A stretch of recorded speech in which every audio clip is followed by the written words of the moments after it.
오늘 우리에게 주신 하나님의 말씀은 사무엘하 23장 1절에서 7절까지의 말씀입니다.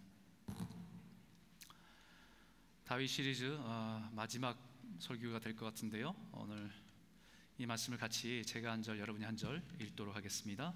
사무엘하 23장 1절에서 7절까지의 말씀입니다.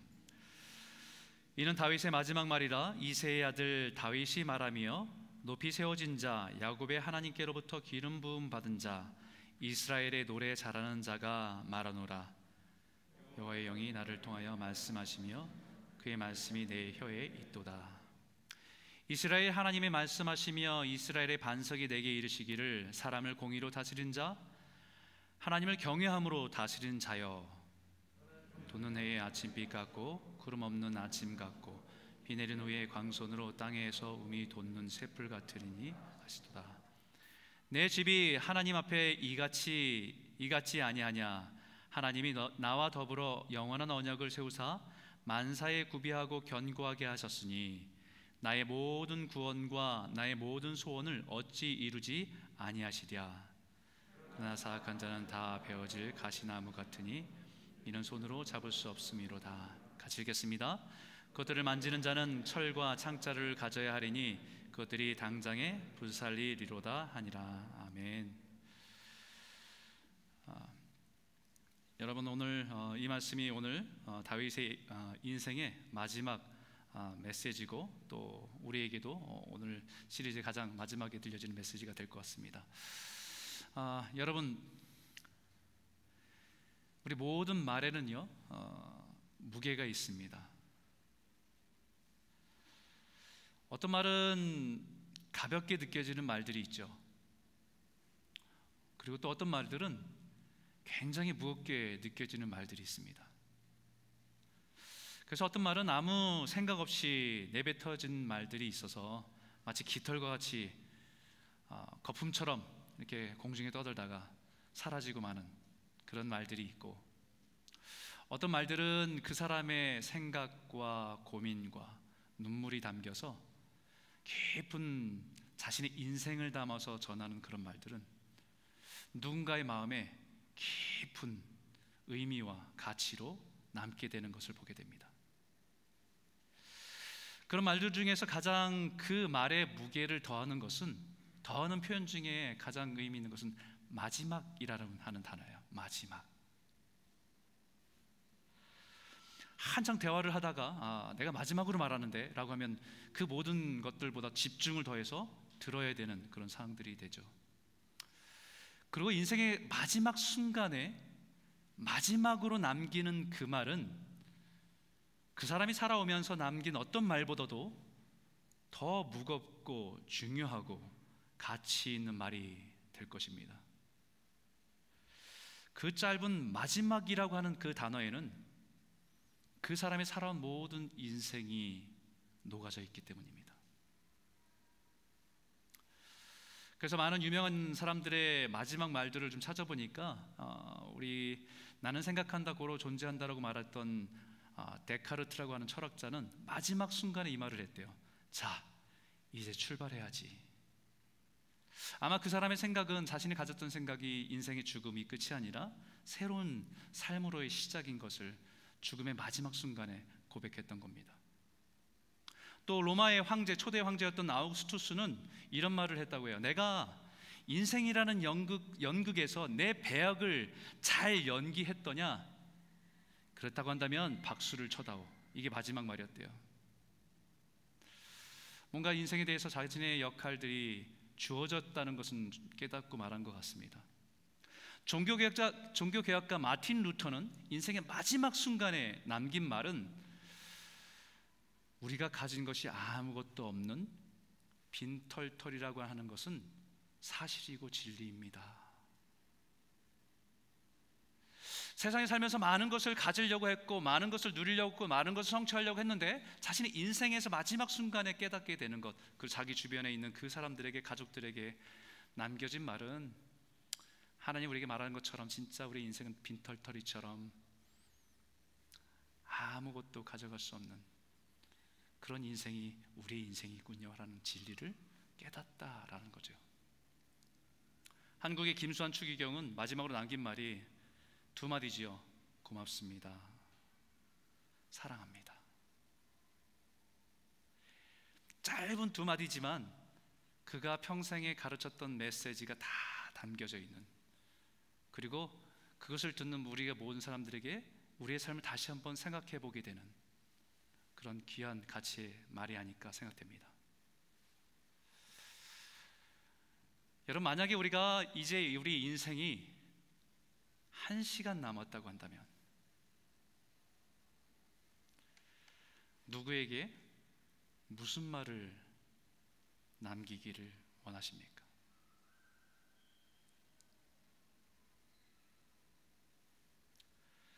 아마 이런 비슷한 질문을 가지고 여러분들은 한 번쯤 생각해 보기도 하고, 아마 이렇게 수련회나 뭐 이런 자리에서 아마 이런 말들을 생각해 보기도 했을 겁니다.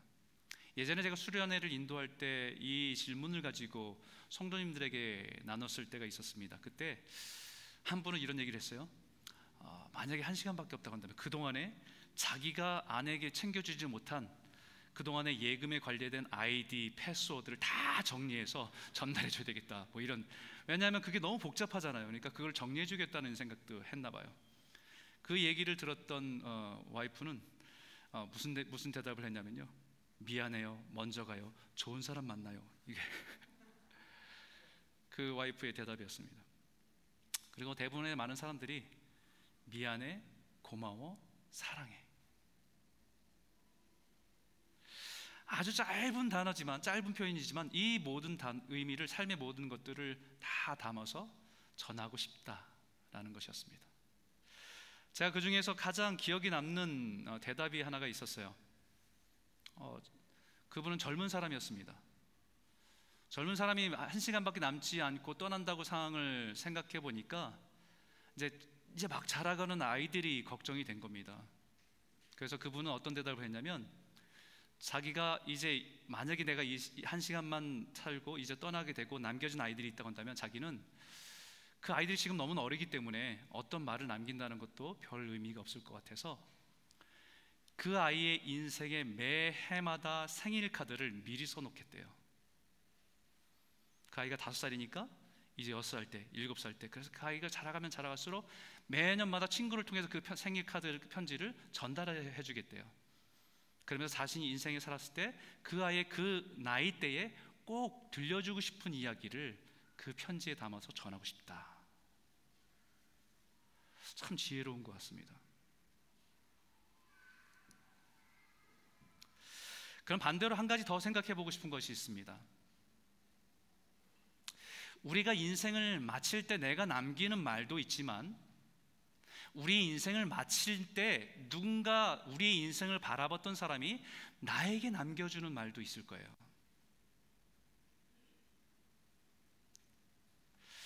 그 사람들은 나를 어떻게 기억할까? 우리 자녀들은 나를 어떻게 기억할까?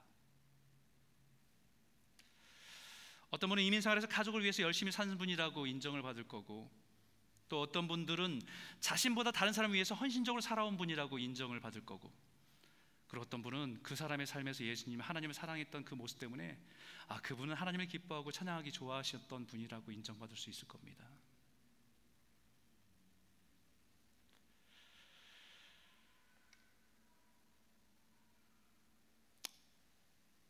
아마 우리들 가슴에 이런저런 생각들이 아마 지금 여러분들 마음에 남아 있을 것 같아요.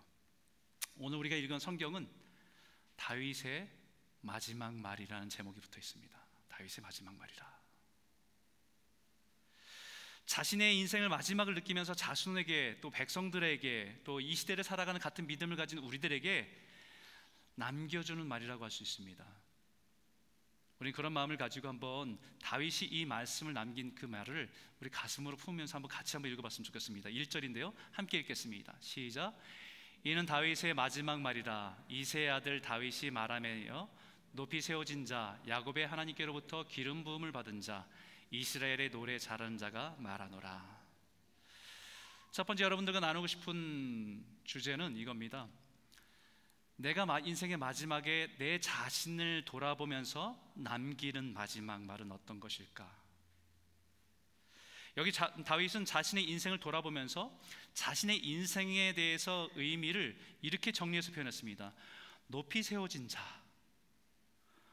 야곱의 하나님께로부터 기름 부음 받은 자, 이스라엘의 노래 잘하는 자, 자기를 가리켜서 이렇게 표현하고 있어요. 여러분, 이 표현을 들으면 참 수수하다라는 생각이 듭니다.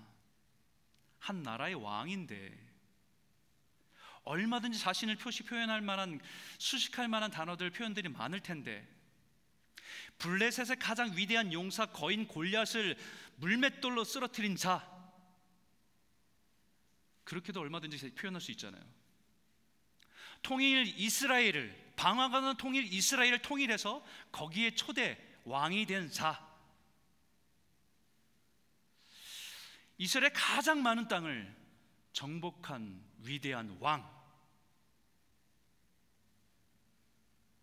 얼마든지 자신을 수식할 만한 표현들이 있을 텐데 그런 표현들이 하나도 없어요. 사실 많은 사람들이 평생에 자신들이 자랑스러워하는 것들이 살아가면서 많잖아요. 어떤 사람들은 어딜 가도 자신을 소개할 때 어느 대학의 출신이라는 걸 빼놓지 않고 얘기합니다.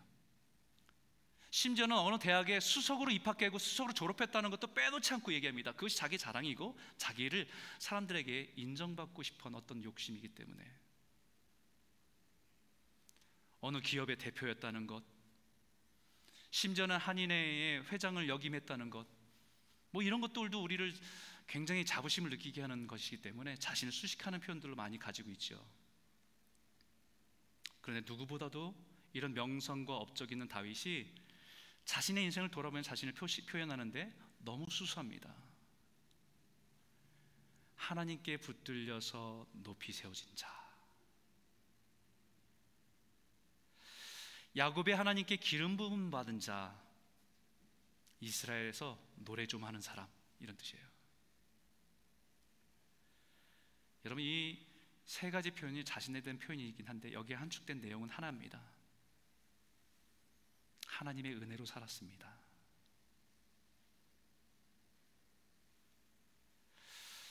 하나님의 은혜를 빼놓고는 생각해 볼 수 없기 때문입니다. 자신의 아버지조차도 기억하지 않고 부끄럽게 여김을 받았던 존재였던, 들판의 양치기였던 그 다윗을 이스라엘의 왕이 될 수 있었던 것은 하나님께서 나를 들어서 그 자리에 세우셨기 때문입니다.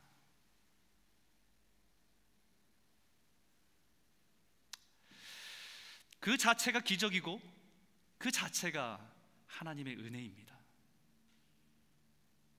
내가 잘나서 그 최고의 자리에 오는 것이 아니라 부족한 나를 부르셔서 세우셔서 그 자리에 있게 하신 것입니다. 우리가 이 땅에 수많은 일을 하고 여러 가지 업적과 또 공을 세우며 살아간다 해도 우리가 하나님 앞에 설 때에는 그 어떤 것이 자랑이 되겠습니까?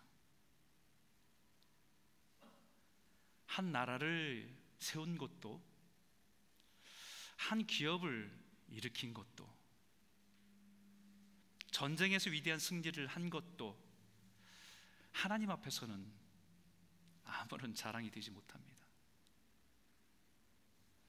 단지 내 인생에 나에게 맡겨진 사명을 감당했을 뿐입니다. 내 인생에 그 사명을 감당하러 주신 재능과 은사를 가지고 충성스럽게 산 것뿐입니다라는 고백입니다. 그래서 후대의 이스라엘 사람들은 다윗을 한 줄로 이렇게 평가했습니다. 다윗은 당시에 하나님의 뜻을 따라 섬기다가 잠들었다.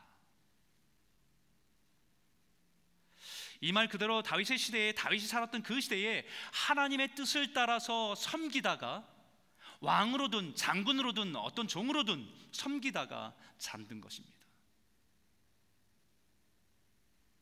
다윗의 위대함은 자신의 세대에 자신이 맡겨진, 자신이 순종해야 될 하나님의 뜻이 무엇인지를 끊임없이 찾고 그 뜻을 따라 살아간 것입니다.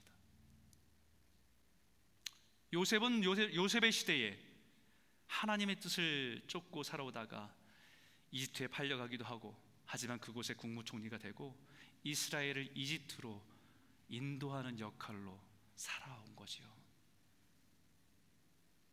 모세는 이집트에서 400년간 종살이 하다가 이스라엘 백성들을 출애굽해서 가나안 땅으로 이끄는 일에 하나님의 뜻임을 깨달아 자신의 삶을 들여서 순종하고 살아간 것이죠. 이것은 우리의 인생의 동일한 신앙의 원칙입니다. 위대한 일을 하기보다는, 그 위대한 일을 하기 애쓰기보다는 우리 시대에, 우리 현실에 나를 향하신 하나님의 뜻을 따라 살아갈 때가 되면 우리를 하나님이 원하신 자리에 세우시는 것이 하나님이 우리를 향한 뜻이기 때문입니다. 우리가 아까 불렀던 소원이라고 하는 찬양, 높고 높은 산이 되기보다는 작은 언덕이 되어서 누군가 그 언덕에 오를 수 있다면,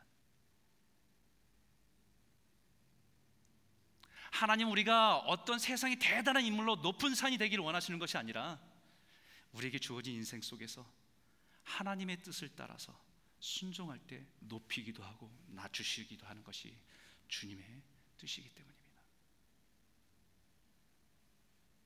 그리고 그 일을 잘할 수 있는 것은요, 그 역할을 잘할 수 있는 것은 야곱의 하나님께 기름 부음을 받았기 때문이다 라고 고백하는 겁니다. 남들은 다윗을 박수 쳐줄 수 있습니다. 야, 정말 대단한 왕이야. 그 혼란스러운 속에서 어떻게 통일 이스라엘을 이끌었냐, 어떻게 그 속에 사울의 미움을 받으면서도 견딜 수 있었냐, 그 광야에서 그 정말 오합지졸인 사람들을 어떻게 이끌어서 용사를 만들었냐라고 사람들은 박수 쳐줄 수 있습니다. 그런데 다윗은 내가 한 것이 아니라 하나님이 나를 기름 부으셔서 사랑하셨습니다라는 고백이에요. 사무엘상 16장 13절에 이렇게 말합니다. 사무엘이 기름불을 취하여 그 형제 중에서 그에게 부었더니 이날 이후로 다윗이 여호와의 신에게 크게 감동되니라 라고 말합니다. 자신이 왕으로서 대단한 일을 감당할 수 있었던 자기 능력이 아니라 하나님이 나에게 기름 부음을 부어주셔서 내 인생이 그렇게 사용된 겁니다. 여러분, 기름 부음이 선지자에게, 왕에게, 제사장에게 기름 부음을 하잖아요. 세상에 돈을 많이 버는 사람도 많이 있습니다. 그런데 하나님이 기름 부어서 사업가로서 쓰는 사람들은 따로 있어요. 그 사람들은 사업가의 모습을 가졌지만 그 사람들은 제사장으로서, 선지자로서, 하나님의 왕으로서의 그 역할을 하는 사람들입니다. 자기를 배를 채우기 위한 것이 아니라 하나님의 뜻에 자신의 인생을 들어서 쓰임 받도록 그 인생을 사용하시는 사람들이 기름 부음 받은 사람들이에요. 목회도 마찬가지고, 공부에도 마찬가지고, 찬양에도 마찬가지고, 글을 써도 마찬가지고. 저희는 우리 자녀들을 양육하면서 우리 아이들이 정말 좋은 대학에 들어가고 공부 열심히 하는 것도 중요하지만 제일 중요한 것은 하나님, 이 아이들에게 하나님의 기름 부음을 허락하여 주십시오. 그래서 사업가로서도, 또 목회를 해도, 아니면 어떤 교수를 해도 하나님의 기름 부음 속에서 그 영향을 드러내는 하나님의 도구로서 쓰임받는 것이기 때문입니다. 오늘 이 자리에 예배하는 성도님들 한 분 한 분의 삶의 모든 영역에 하나님의 기름 부음이 충만히 부어지기를 주의 이름으로 축원합니다. 그래서 그 은혜가 여러분을 통해 흘러가서 하나님의 영광을 드러내는 귀한 복된 축복된 인생 되기를 주님의 이름으로 축복합니다. 그리고 여기에 다윗이 그의 인생을 즐겁게 하고 또 행복하게 한 것이 하나 있습니다. 그래서 뭐냐면 노래를 잘하게 하신 것. 전 사실 노래를 잘 못하기 때문에 굉장히 부러운데 음을 잡는 것도 참 힘겨워합니다. 근데 또 노래를 잘하는 저희 아내를 붙이셔서 또 그런 부분이 보완되기도 했지만, 노래 잘하는 것 어떻게 보면 이게 뭐 하나의 재능이고 뭐 이걸 자랑하는, 죽을 때 자랑할 만한 것이 되나? 근데 이 다윗이 고백하는 것은요, 자신의 인생을 행복하게 했던 것, 하나님 나에게 주신 재능으로 인해서 감사하는 거예요. 그 노래가 광야에서 외로움 속에서 이기게 한 힘이 되기도 했고, 그 노래가 고통하는 사람을 위로하게 하시는, 하나님이 섬기게 하시는 도구도 되게 했고, 하나님 나에게 주신 재능과 은사 때문에 나 참 행복하게 살았습니다라는 고백이에요.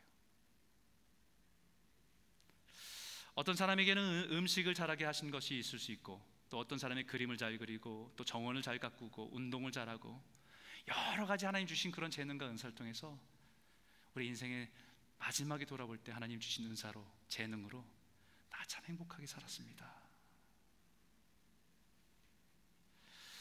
오늘 우리의 인생을 잠시 우리가 돌아보면서 우리에게 주신 것이 참 많다는 것을 다시 한번 깨닫게 돼요. 내가 서 있는 그 자리, 나에게 허락된 가족들, 나에게 개인적으로 주신 모든 재능과 은사들, 모두 하나님의 은혜로 참 행복했습니다라는 고백을 다윗이 하고 있는 겁니다. 이 고백이 저와 여러분의 고백이 되기를 주의 이름으로 축원합니다. 두 번째는요, 다윗의 인생을 보신 하나님이 그에게 남기시는 말이 있어요. 내 인생을 돌아보면서 마지막으로 자신의 인생을 바라보면서 내가 남기는 말이 있고, 마지막 말이 있고, 내가 살아온 모든 삶을 보시면서 다 보신 하나님께서 내 인생에 대해서 남겨주시는 마지막 말이 있다는 겁니다. 우리 3절에 있는 말씀인데 같이 한번 읽어볼까요? 함께 읽겠습니다. 시작. 이스라엘의 하나님이 말씀하시며 이스라엘의 반석이 내게 이르시기를 사람을 공의로 다스리는 자, 하나님을 경외함으로 다스리는 자여. 하나님이 다윗의 전 인생을 보시면서 그의 인생의 마지막에 그에게 남겨주는 말인데요, 사람을 공의로 다스린 자, 하나님을 경외함으로 다스린 자여 라고 말씀하십니다. 와, 정말 자신의 인생의 마지막에 하나님께서 이렇게 인정해 주실 말을 듣는다고 한다면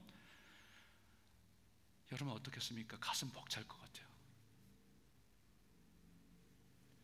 가끔 여기에 장례식을 가게 되면 고인 되신 분에 대한 친구들이나 지인들이 나와서 그분들이 어떤 사람이었는지 그런 자신의 인생의 에피소드와 함께 나누는 것을 들을 때가 있습니다.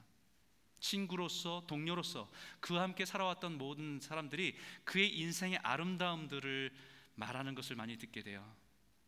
그분은 참 마음이 따뜻한 분이었습니다. 그분은 참 충성스러운 사람이었습니다. 그분은 열정이 진짜 대단한 사람이었습니다. 그분은 정말 가족을 너무너무 사랑한 사람이었습니다. 뭐 이런 많은 이야기들을 그의 인생 가까이에서 지켜봤던 사람들이 남기는 말들이 있습니다. 이런 말들도 너무 귀하지요. 그런데 그들조차도 몰랐던 모습을 다 아시는 하나님이 이 다윗에게 마지막으로 남기는 말이 사람을 공의로 다스리는 자, 하나님을 경외함으로 다스리는 자여. 이 말을 들을 때 다윗이 얼마나 감격이었겠어요. 저는 이 말을 묵상하면서 한편으로는 제가 이 말씀 묵상하면서 이런 생각했습니다. 하나님이 만약에 내 인생의 마지막에 저의 인생을 보시면서는 뭐라고 말씀하실까? 궁금해졌습니다. 그러면서 한편으로는 하나님의 눈으로 지금까지 살아온 제 인생을 다시 돌아보니까 창피한 일이 너무 많은 거예요. 부끄러운 일도 너무 많고, 이런 칭찬, 다윗 같은 이런 칭찬을 기다리기는 쉽지 않겠다는 생각이 들었습니다.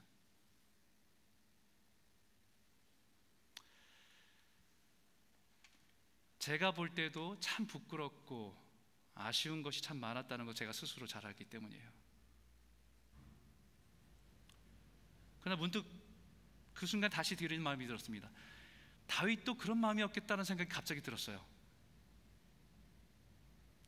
다윗에게 이 엄청난 하나님의 인정, 마지막 말씀을 그에게 칭찬으로 그를 인정해주는 말씀을 하셨어도 다윗의 마음에 그런 마음이 있을 수 있겠다는 생각이 들었습니다. 하나님 다윗을 보시면서 사람을 공의로 다스리는 자, 하나님을 경외함으로 다스리는 자라고 하는 그 엄청난 인정과 칭찬으로 말씀해줘도 다윗은 그 앞에서 정말 몸둘 바를 몰랐겠다라는 생각이 들었습니다. 자신의 인생을 돌아보면 공의로 다스리기보다는 불의로 다스린 기억이 있기 때문입니다. 잠시 정욕에 빠져서 자신의 부하 우리아의 아내 밧세바를 취한 간음한 일도 기억나고, 그것을 감추기 위해서 그 우리아를 전쟁터에 깊은 곳에 보내서 죽게 한 다윗이 생각할 때는 그것은 공의가 아니고 불의함으로 다스린 자였고, 하나님을 경외하기보다는 하나님을 무시하고 죄를 범한 일들이 기억이 있기 때문입니다. 하나님 이것을 몰랐을까요? 그럼에도 불구하고 하나님은 다윗을 사람을 공의로 다스리는 자, 하나님을 경외함으로 다스리는 자여 라고 말씀하시는 거죠.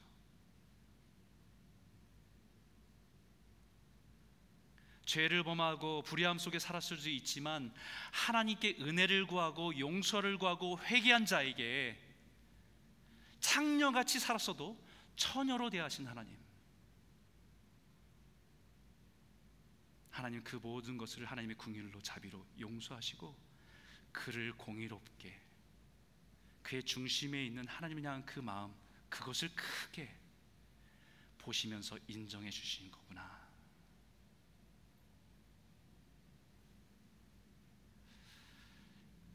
이 하나님이 우리가 의지하는 하나님이에요. 우리 중심에 하나님을 향한 그 순전한 마음을 가지고 살다가 넘어질 때 있고 좌절할 때 있고 죄를 범할 때 있지만,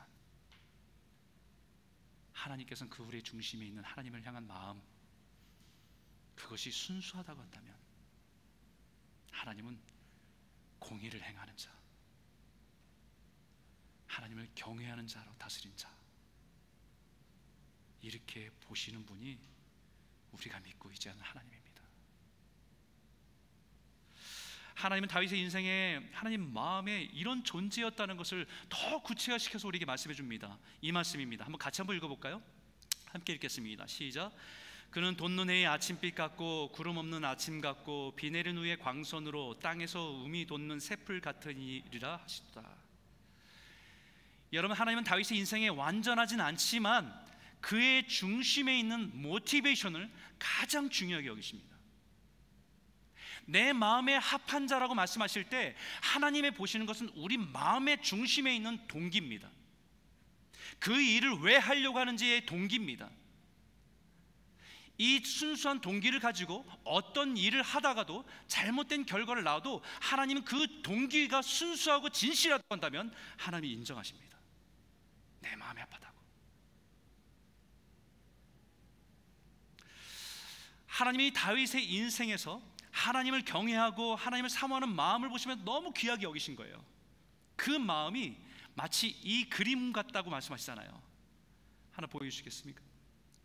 마치 어둠에 짙게 깔린 세상에 아침을 알리기 시작하는 한 줄기 빛과 같았다는 것입니다.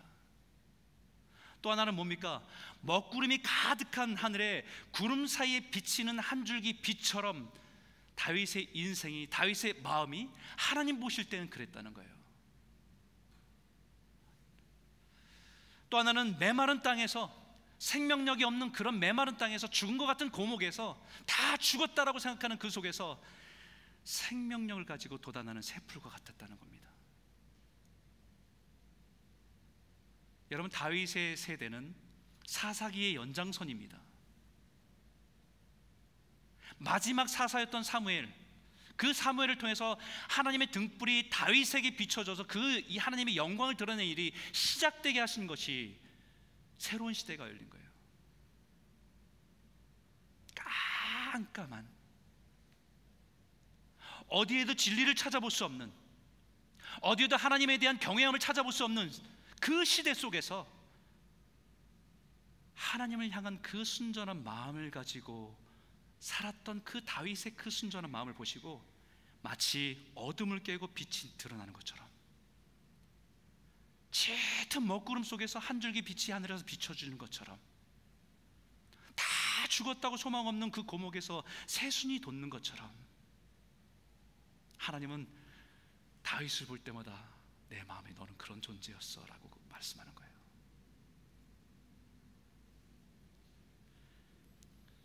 그 다윗을 보시면서 내 마음에 합한 자라.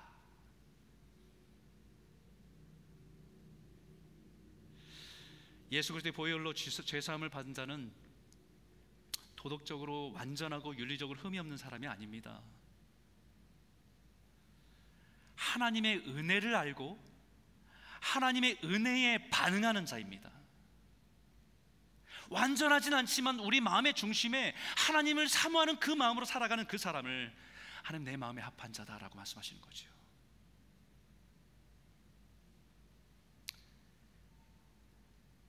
세상이 어두울수록, 모든 세상 사람들이 하나님을 거부하고 자신의 어둠을 자랑하는 세대일수록 우리 중심이 하나님을 향하고 하나님을 사모하고 하나님의 뜻대로 순종하면서 몸부림치며 살아가는 그 사람을 향해서 동일한 내 마음에 합한 자다.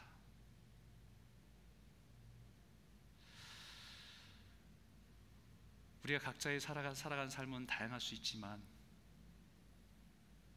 각자의 주어진 삶 속에서 우리가 이 동일한 마음을 가지고 주님 앞에 설 때에 하나님 우리 전 인생에 여러 가지 실수들이 많았겠지만 그럼에도 불구하고 우리에게 말씀하신 내 마음에 합한 자라,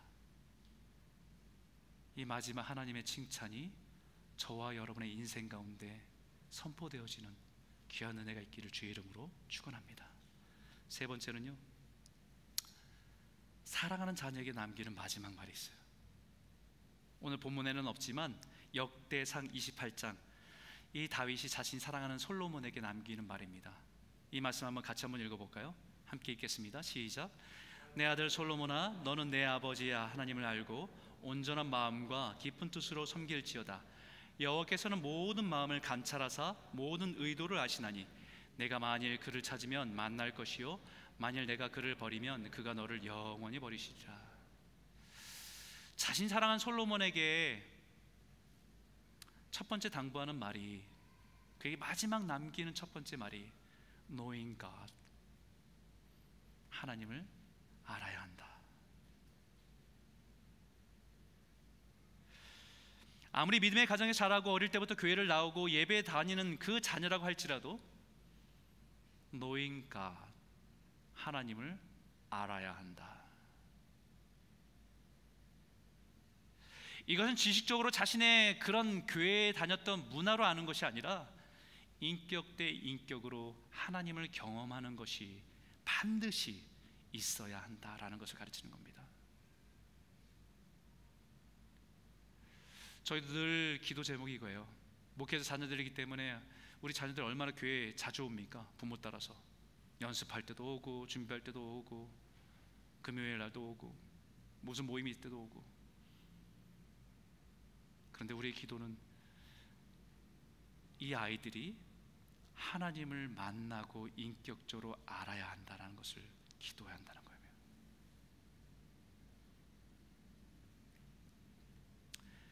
우리 인생에서 만나주시고 동행하시고 역사하신 그 하나님을 우리 자녀들이 반드시 알아야 한다는 것입니다.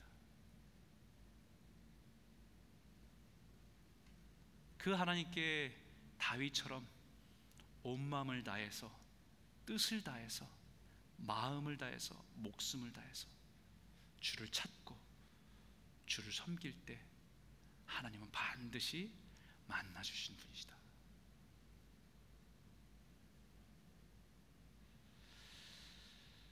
우리 다른 사람을 의식해서 예배드리고 다른 의도를 가지고 교회에서 다니고 하는 것을 사람들은 모르지만 하나님 우리의 의도와 동기를 다 아시잖아요. 우리 마음을 다 스캐닝 하시잖아요. 우리에게 숨겨진 의도와 마음을 다 아시기 때문에 우린 정직한 마음으로 주님을 찾고 주님을 섬겨야 한다는 것입니다. 아마도 이 마음에는 자신의 인생의 성공 이야기가 있지만 인생의 쓰디쓴 실패 이야기도 담아놓고 얘기하는 것입니다. 인생의 광야의 고난의 길에 고통스럽지만 전심으로 하나님을 찾을 때 만나주셨던 하나님, 그 하나님 때문에 고난의 시간들을 넉넉히 이길 수 있었고, 때로는 욕심과 정욕에 의해서 은밀한 죄를 짓고 자신이 원하는 것을 얻었지만 그 영은 고통스러움 가운데 답답함으로 걸어갈 수밖에 없었던 그 순간에 찾아오신 그 하나님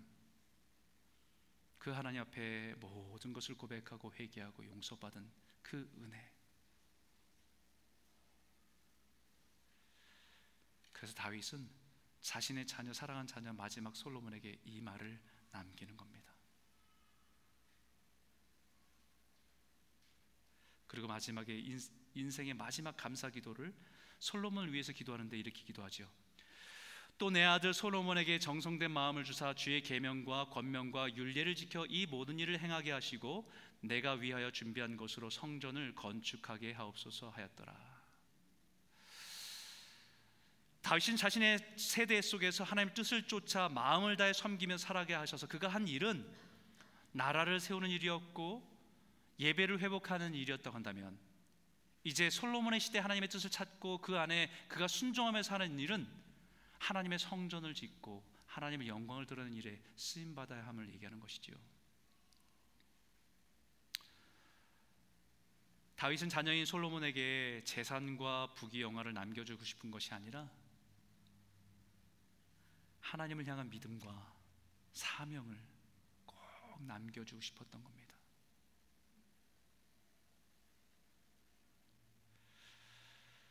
이것은 우리가 우리 자녀 세대에게 꼭 남겨야 할 믿음의 유산입니다. 우리가 살아왔던 우리 부모님의 세대는 참 힘겨운 가난의 세대를 겪어가면서 하나님을 진짜 인격적으로 만나고 그 은혜와 감격이 있었던 세대예요. 그런데 우리의 자녀의 세대는 자칫하면 우리는 하나님께 받은 복만 남겨주지 하나님의 주신 은혜와 하나님이 주신 그 감격을 남기지 못하고 떠날 수 있겠다라는 생각을 할 때가 있습니다.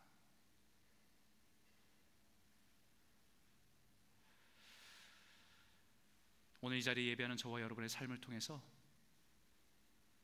하나님을 경험하고 그 은혜를 간직한 우리가 어떻게 하면 우리 자녀들에게 그 믿음을 남길까? 어떻게 하면 집 한 채 남겨서 우리 아이들이 편하게 살아갈까? 이 고민보다 우리 자녀에게 어떻게 하면 이 아이들에게 하나님을 알게 할 수 있을까? 이 마지막 유업으로, 유산으로 남기는 것을 사명으로 삼고 살아가는 저와 여러분 되기를 소원합니다. 많은 젊은 세대가 이 캐나다 땅에서 살아가면서 여러 가지 복잡한 상황들을 보면서 학교를 보내는 것을 고민합니다. 크리스찬 스쿨을 보내야 되는지, 여러 가지 동성애 이슈와 여러 가지 복잡한 세대 속에서 크리스찬 학교를 보내야 되는지 공립학교를 보내야 되는지, 큰 크리스찬 학교를 보내도 부모가 살아가는 삶의 유산이 없으면 아무 의미 없습니다. 부모가 평생의 주를 사랑한 그 다윗 같은 마음으로 살아가면서 그 인생의 마지막처럼 남겨주는 그 유업, 그것이 우리 자녀들의 가슴에 깊이 남겨지는 그런 믿음으로 자라는 복된 교회가 되기를 주 이름으로 축원합니다. 기도하겠습니다.